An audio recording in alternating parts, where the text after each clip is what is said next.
Welcome back, Sparkling family, to another episode of Ignite Your Spark. I'm Kim Duff Selby, your host, and I am so happy that you have joined me here, whether it's because you've been listening for all 4 and 5 seasons now, or whether you are brand new. I welcome you to this space where I shine a light on those who are igniting the light within others. And today we are blessed to have Lauren Axelrod with us, all the way from beautiful Vermont, where I understand the leaves are turning and it is truly fall.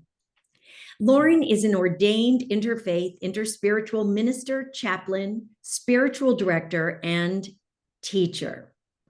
She is also the author of a brand new book, which will have launched when this airs, called 10 Words, an interspiritual guide to becoming better people in a better world. I have been reading this book and I am so in love with it. Lauren is also an award-winning ceramic artist, merging art and spirituality. I love that combination so very much. If you've listened, you know that I love that.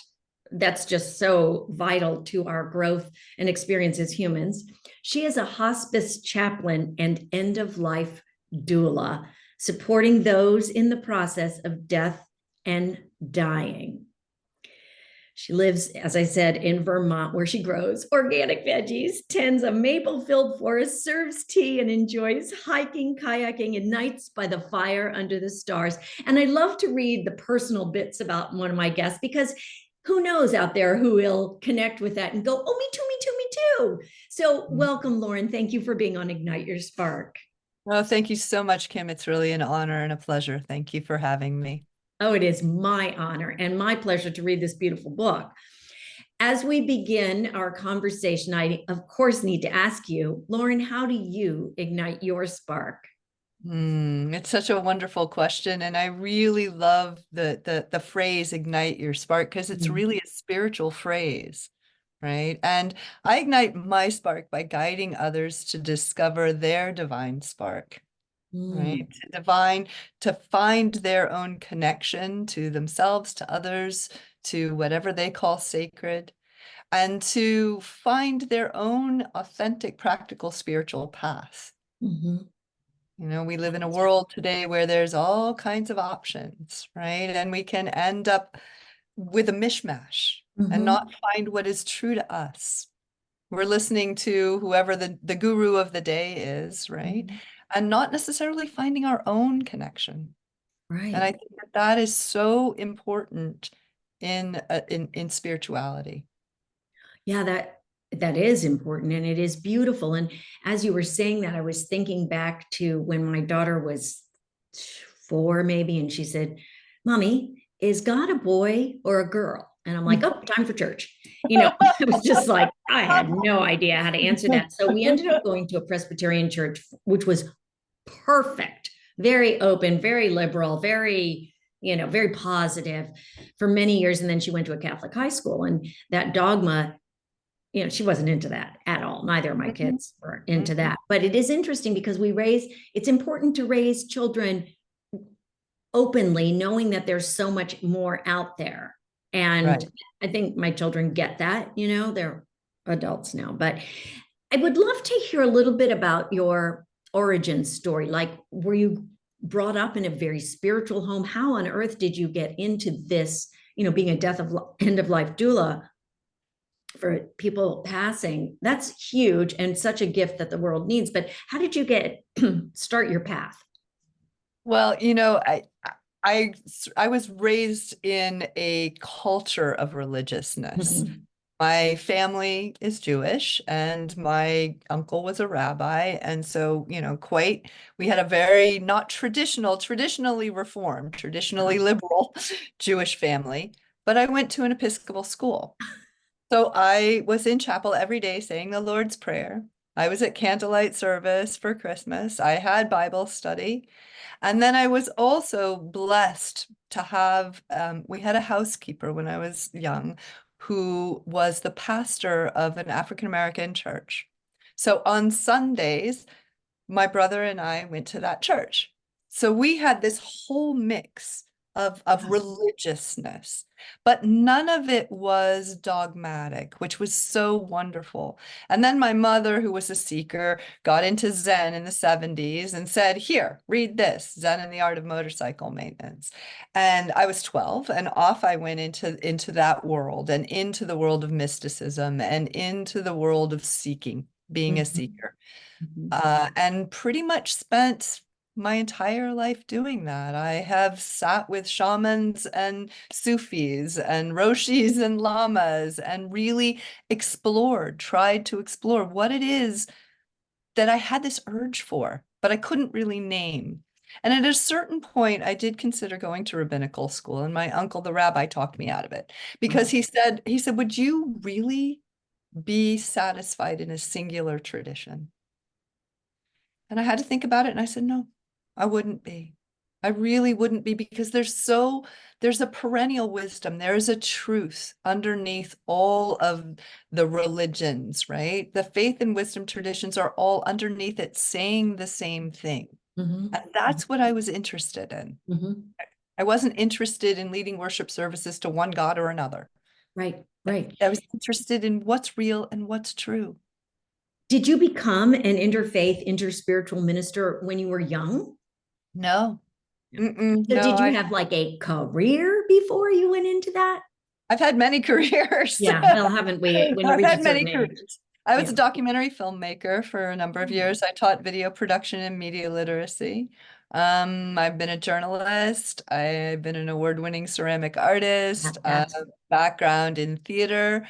So I was a director and playwright. I've had many careers, and, been married, raised a kid, did all of that stuff. And I really, in the process of my seeking, what I discovered is I had a panoply of practices, ranging from, I could sit in session, I could sing gospel, I could do my yoga, I could do my Tai Chi, go to church, go to synagogue. I could do all of it, but it was like a spiritual smoothie.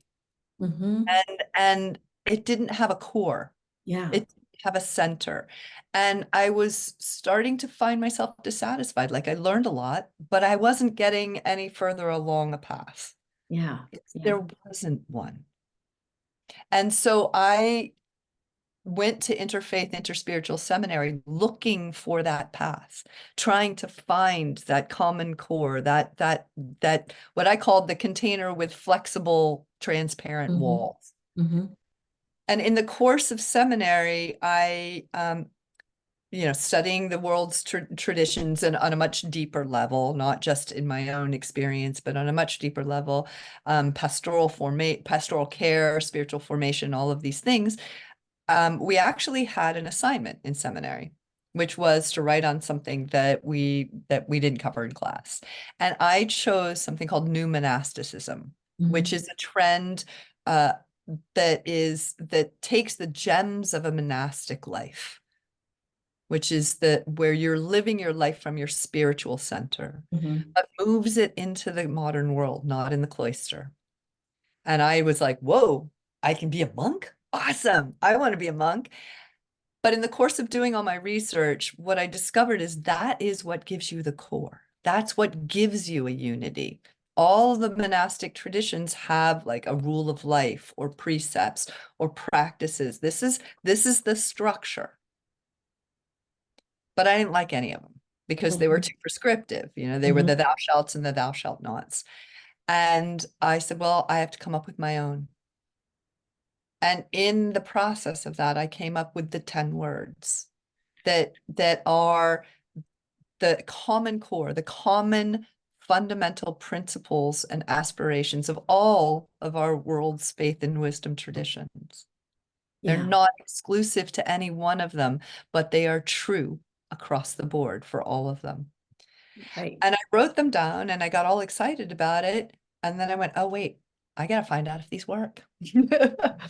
So then I spent a year going a month by month, right? One word a month, and really exploring them. Because what I was looking for was something that wasn't dogmatic. Right. Well, you accomplished it. You did that. And what is so wonderful about this book, did they come to you in the order in which you have them now, or did you have to tweak them, the ABCs? They came in that order. They Divinely. came in that order because, the first word is attention. Yeah. You're not going anywhere if you're not paying attention. Right. Right. That's the first word in all of the traditions. Is attention. And what is so fabulous to me, and not having known exactly your origin story, which makes perfect sense now, is I love how each word you talk about the different religions and how they come together to form this word. So what I is fabulous about it is for anybody who thinks, well, that's not for me because I'm Catholic or I'm Buddhist. Oh, yes, it is. I love it. I was almost a religion major in college, but it because it really fascinates me, but I didn't like history enough, and there was a lot of history involved in it. But I loved the religion classes I took because I do think it is fascinating. I mean, now, of course, I don't know well, you did go to school when you were older, but I mean, after you'd had sort of careers, but I would love to go back now and, oh yeah, learn. But this book gives me everything I need. I don't think I need to go. Can I get a degree in 10 words? A 10-word degree after going through this course. Is there a word in this? And well, you can tell me all of them, or is there one word, and there probably isn't, that speaks to you the most? Is it the first or the last? Or because everybody has one word that, when I was looking through it, there's a couple that really stand out to me, like celebration, because I like celebration. And I love that is near the end of the book. That word is, and creativity and collaboration. Okay, yeah, those are all, I love them all. But no, celebration to me is at the core of my being. Is there one that really speaks to you more than another? It's really interesting because they appear as individual words, Yes. but at a certain point they're not, right? Right. As you go through them, you find that they actually kind of holistically, organically bleed into one another, Yes. so that they form, a complete path. It's not a singular word. But right now, I think the word that, it differs day by day. Like some days, the day that's, here's the word that's up for me right now is attention, because I'm all over the place, right? Where's my attention? Or I think the word that's coming up, the two words that come up the most for me right now, given the world that we live in, right? And the subtitle of the book is Becoming Better People in a Better World. And Yes. the world we live in right now is a little scary. Yes. The two words are collaboration and care. Mm. Those are the two words, because Yes. we're so divided in so many ways, and we've gone into our own camps and we're not collaborating. And the only way that we're going to go forward is if we get out of the me and into the we. Right. You're right. Those are beautiful. Those are beautiful examples. And self-care and care for our country and care for our land and care for each other. Those are, Right. yes, but then I look at all of them and I'm like, well, you need this before you do this. You're right. It is very much It's a a path. ladder, that a It's stepping, and a ladder that goes sort of parallel as opposed to vertical, because it's not right. like you reach the pinnacle when you get to care. It's Or it's a circular. Yeah. The It's spiral. a spiral. It's a spiral because the first word is attention and the last word is care. And to care for something is Yeah. to give your attention to it. Yeah. Oh, it's so beautiful. It's really such a special, special book.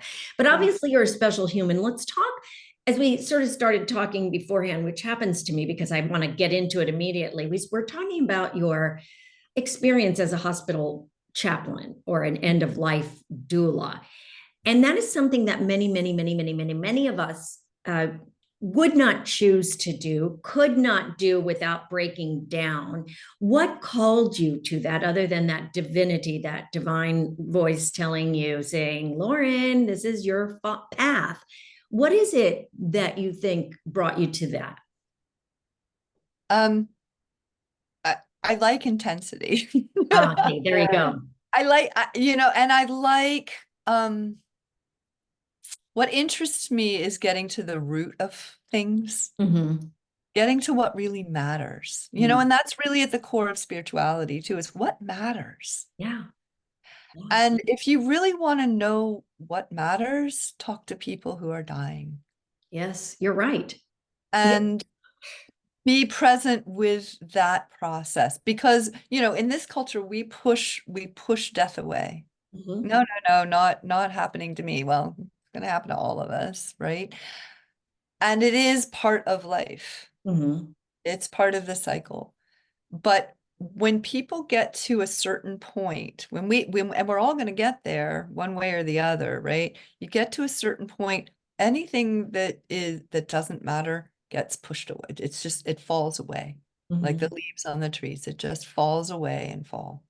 And what you are left with is the core of what it means to be human. Mhm.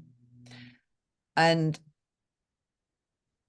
I think the calling for me was, I'm not afraid of that space.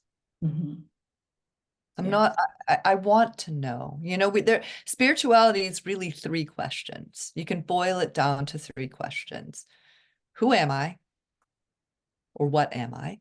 Mhm. What's going on here? Mhm. And how do I live in relationship to that? Mhm.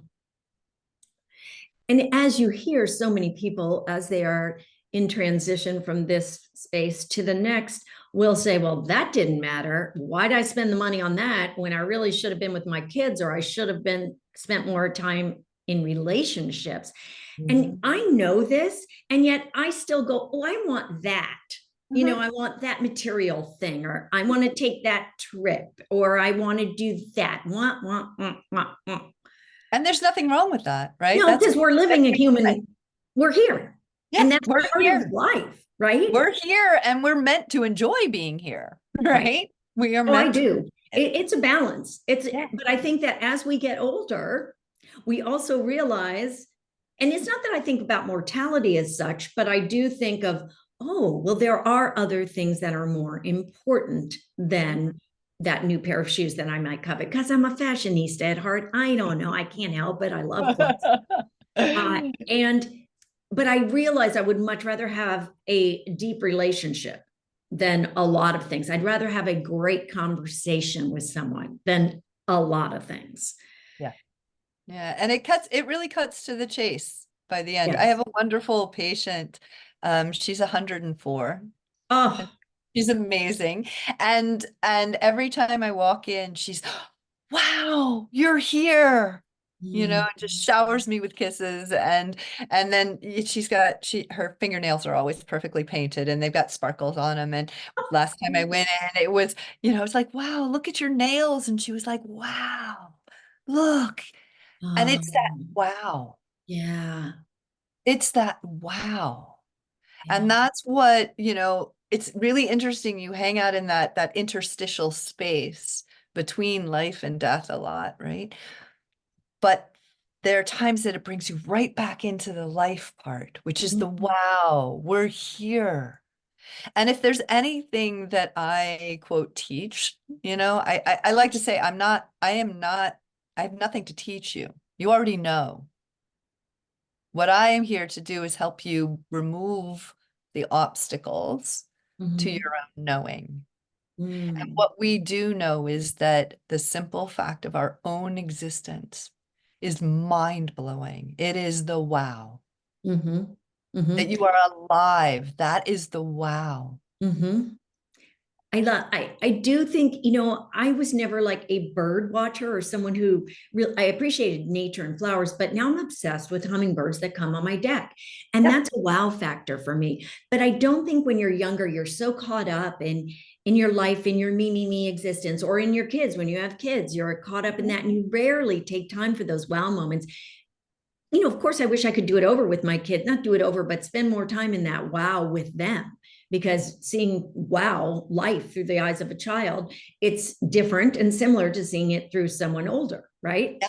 It's exactly. And every tradition talks about the sage being one who is like a child. Mm-hmm. And that it's like a child, and that's when we are in wow. Yeah. Yeah.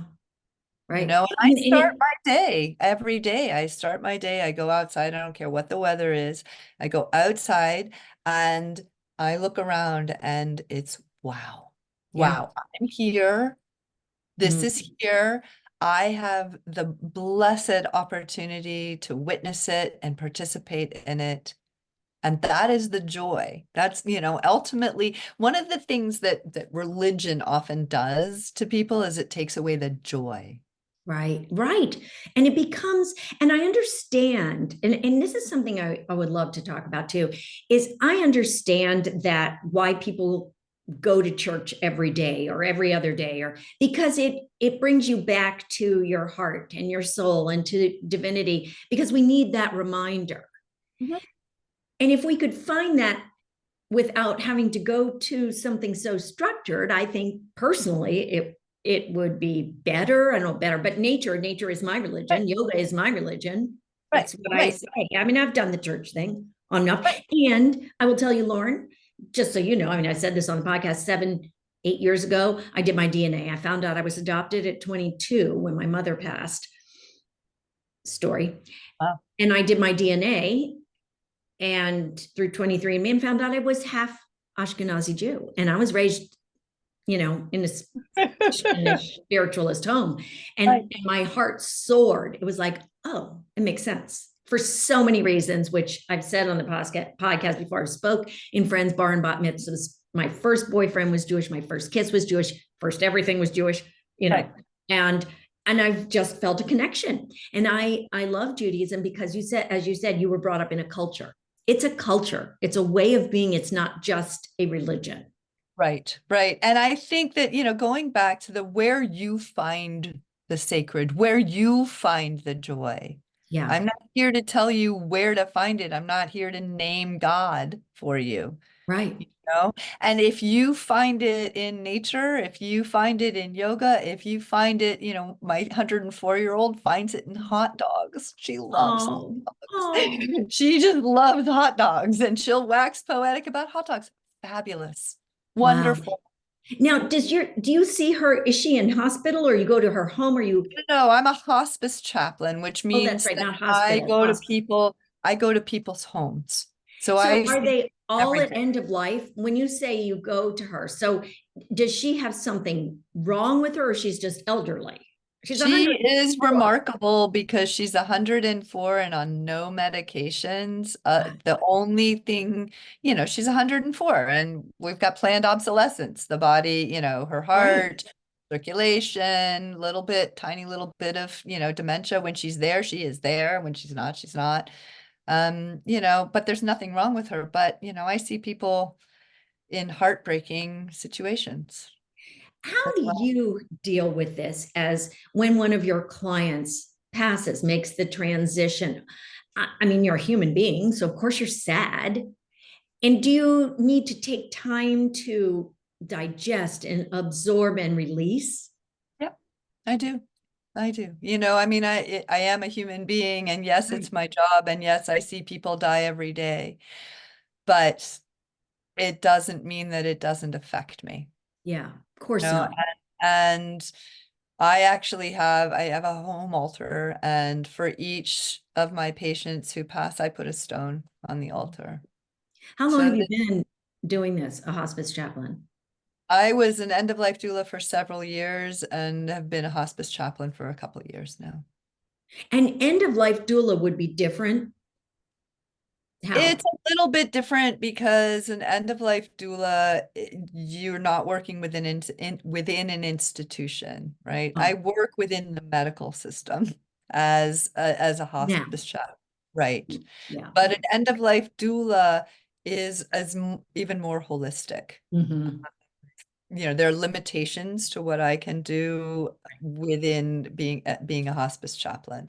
And much of it, to be honest, a lot of it is finding clergy for people who are, particularly Catholic and would like last rites, things like that.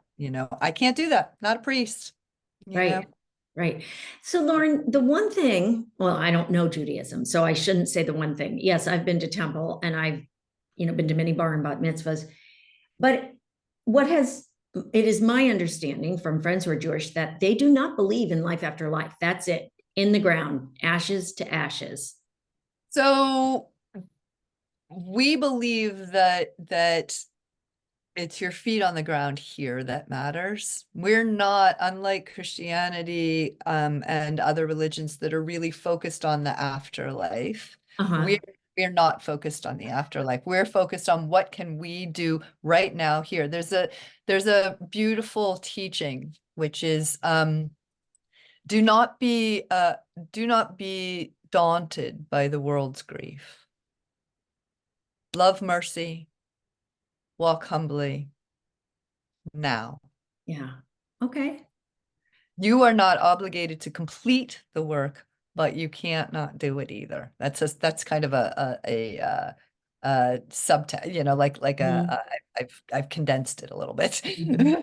you know. Well, I love that. You see, I know also that I got to have my angels. I just have to, Yeah, they're just yeah, hanging out there with me. And I'm like, how can you not believe in angels? How? I believe that the spirit lives on. Don't you see signs yeah, from yours, people who passed on? And yet I also believe we do need to live. And that's yoga, be present, be in the yeah. moment, be with your In the breath. moment, in the moment. Critical, critical. And if you look at the mystical root of all of the traditions, that's really the mystical root. You're here Yeah. now. Yeah. Now, and that is what matters, is now. Because and I get this question a lot from patients who, they want to know where am I going? Right. And I was like, I don't know. I don't know where you're going. Yeah. And it depends on what What you've done. what you believe. Yeah. Oh, yeah. It really depends on what you believe, but nobody's really come back to tell us. That's right. So we That's don't know. And if you're Christian and you have, certain belief systems, then heaven and hell, that's your belief system. If you are Buddhist, or you've got the whole reincarnation thing happening, or Hindu, like it just depends. It really depends on your belief system. okay. Well, here's a biggie. See, I could go into the whole religion talk, and I'm not, but I think Yeah. one of the things I'm going to do is take more classes on this. But what do you believe? What do you think happens when we pass? Okay, so I'm going to go into a little bit of a side trail. I am I have had two near death experience. I don't call them near death. I was dead, Uh-huh. whether I was like all dead or not. I'm Yeah, not yeah, sure. yeah, You know what yeah, I yeah. mean? But I was dead. In those two experiences, I, you know, what I experienced was a dissolution of any sense of I, Mm-hmm. right? Any sense of my individual personality or boundary. Mm-hmm. There was no boundary. What there was this incredible sense of bliss. Mm-hmm. And I, you know, prior to the first one, I was like, everybody would say, oh, God is love, God is love. I'm like, yeah, yeah, what does that even mean? I don't even know what that means. That is the only word that I could come up with Yeah, to explain what that feeling was. yeah. And the first time I was really pissed off, I was back in a body. Mm-hmm. Actually, I was Yeah. like, what? And someone, because I went into hypoglycemic shock. And so what they needed to do was get sugar in me fast, and gave me a bite of a tangerine. Mm-hmm. And I took a bite of the tangerine and I went, that's why I'm in a body. Because that was incredible and blissful. And they don't have tangerines there. Yeah, yeah. Right? They don't. I'm here The because there are taste. tangerines to taste, to It's, experience, to live, to yes, all yes, of that is why we are here, why we are blessed yes. to be here for as long as we're here. So where do we go? Maybe I was just at the threshold. Right, right. I can go into physics about it No, and say energy is neither created nor destroyed. It simply changes forms. I don't no, know. I was just curious about your own personal. I've interviewed many, many, many, many people with near-death experiences. And they've all described it somewhat like that. Is that love, bliss, that overwhelming feeling of disconnection from all that is and yet being connected to all that is. Exactly. Yeah. Exactly. And, you know, all I can do is speak from my experience. I can't, like I said, I never got a postcard back from anybody, even though I keep asking. I'm like, send me a postcard. I don't know the answers. I don't. You And know, that's what and I tell people all the time.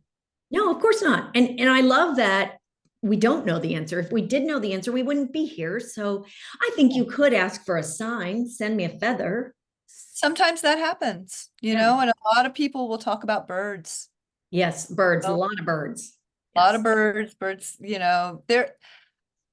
this is the other thing that I can say is it's a mystery, and there is a lot more to what is going on than we know or can comprehend. Yeah. Our brains can only handle so much of it. My brain can only, I can't even remember what I had for breakfast yesterday. So I understand that. Right. Lauren, as we begin to wind down our conversation, and you touched on it at the beginning, but your primary reason for bringing 10 words, what is your hope that this book, that your words, that your studies, that your being right here now will provide? Hmm. My hope is that the 10 words give us a guide to discovering who it is that we can become Mhm. and the world that we can create and build together. Um, that's really my hope. My hope is also that for people who are seeking and who are trying to find a structure for themselves, uh, that it will give them, a map, Yeah. a Well, map. I would encourage people, if you aren't seeking, you should be seeking. I mean, I don't say should, like should all over ourselves, right? Right, right. But but I don't know how you could not seek. I mean, how can you be, and perhaps there are the monks who are content where they are because they believe they have found in their monastic Right. way of living. However, I mean, I think it's a joy to seek. It's so fun. Right. And the 10 words are a process of inquiry. I'm not telling you what these words mean. You have to discover what they mean for yourself and Mhm. how they show up in your life and how you can cultivate them and how in so doing you bring them out into the world. Mhm. It's not, the 10 words are a map, and like any map, it's not going to tell you what the destination is. You can use the map to go to the top of the mountain or go to the river swimming hole, or get back to the parking lot. It doesn't matter. But we're all on a journey, whether we know it or not. We're on a spiritual journey, and that spiritual journey is called life. Right. So Right. how do we do life better? And this isn't a self-flagellating better. Oh no. This is we know these words. These aren't new. We know them. Right. It's how do we get rid of whatever is in the way of our being the people that we already know we are. Yeah. We already know this. And so a lot of spirituality is about remembering, Mm. just remembering who we are. Well, I do believe that more and more people are coming into their own selves, their own beings as we enter this new age, whether it is a belief in the fifth dimension or just a belief in a better world. I believe that Mhm. we need to have something to believe in. We need to believe that it is going to be better, that we need to create a better land, I think, a better world, certainly for ourselves and our ancestors. Our ancestors, yeah, because when we heal Yeah. it, then we'll heal the past. But Right. it's, Right. No, oh, and that we have the capacity to yeah, do. And that I think is really important right now, where I think we're getting tired and we're feeling like, "Oh, what can I do? right. It's such a mess. What can I do?" And that was really the impulse behind, in a lot of ways behind the book is I counsel people all the time who are like, I don't know what to do anymore. Mhm. What do we do? Well, let's try this. Mhm. We have the capacity to become better people in a better world. We do have the capacity to do that. And I believe everybody does. Yes. Oh, I do too. I really do. It's a choice. We have the choice to either pursue what is going to lift us higher or to stay stuck where we are. Right. And to bring it back to your book, I mean, I don't like to be salesy at all, but the book is beautiful. And why not? Why not try it? And so many of us need, yes, and I mean need a guide, because some of us with a little bit of adult onset ADD are kind of scattered and all over the place. And I guess I've always been that way a little bit, but for me, it helps me to have a guided journal. And this to me is a guided journal. It gives you the Exactly. prompts that you need. You just have to use your own paper. That's the difference. Exactly. And I tell people all the time that, you could literally just put that word on a sticky note. Yes, and journal. On your computer, Yeah. and that's it. Like it's if you just allow the word to do its work on you, it's kind of magical the way it happens. Do you want to And read the 10 words? As yeah, we end, why don't you read the 10 words? Just tell us the 10 words so everyone is aware. first word, acceptance. I'm sorry, no, back up, No, scratch. wrong. And I'm Scratch. not What was editing that because ahead? we're all Wrong. human. The first word is attention. Acceptance, authenticity, benevolence, balance, contemplation, creativity, collaboration, celebration, and care. The first 5 words are the internals. Contemplation is kind of the movement in and out. And the second 5 are the ways that when we've practiced those first 5, they can show up in the world. So they're all ABCs because it's that basic. It is that basic. So beautiful. Lauren, thank you for bringing your gift into the world, which is a gift to all of us.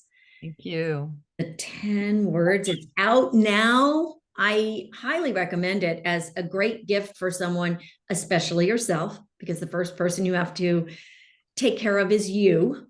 And then you can share it with the world so that we can bring all of these words out into the world to create a better, more vibrant, cohesive life.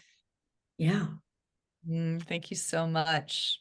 Thank you. Thank you, Lauren, for sharing your gifts and your time and your talents with the world, really. And thank you for being an end of life, well, not a doula anymore, but a hospice chaplain, because leading people onto that next phase is so important. So thank you. Thank you for your work. Thank you for sharing your light with those leaving so that they may continue to glow wherever that is. Wherever they're going. Right. Thank you And thank so you, sparklers, for tuning in. I hope you enjoyed this. And I know I had my spark ignited today in this conversation with Lauren and the 10 words. And I can't wait to dig deep into it and start the journaling process, because I really feel we are all here to ignite our own sparks and share our light. And by doing so and exploring via these words, we're just going to be beautiful beings of light. So thank you all for tuning in. Until next time, ignite your spark.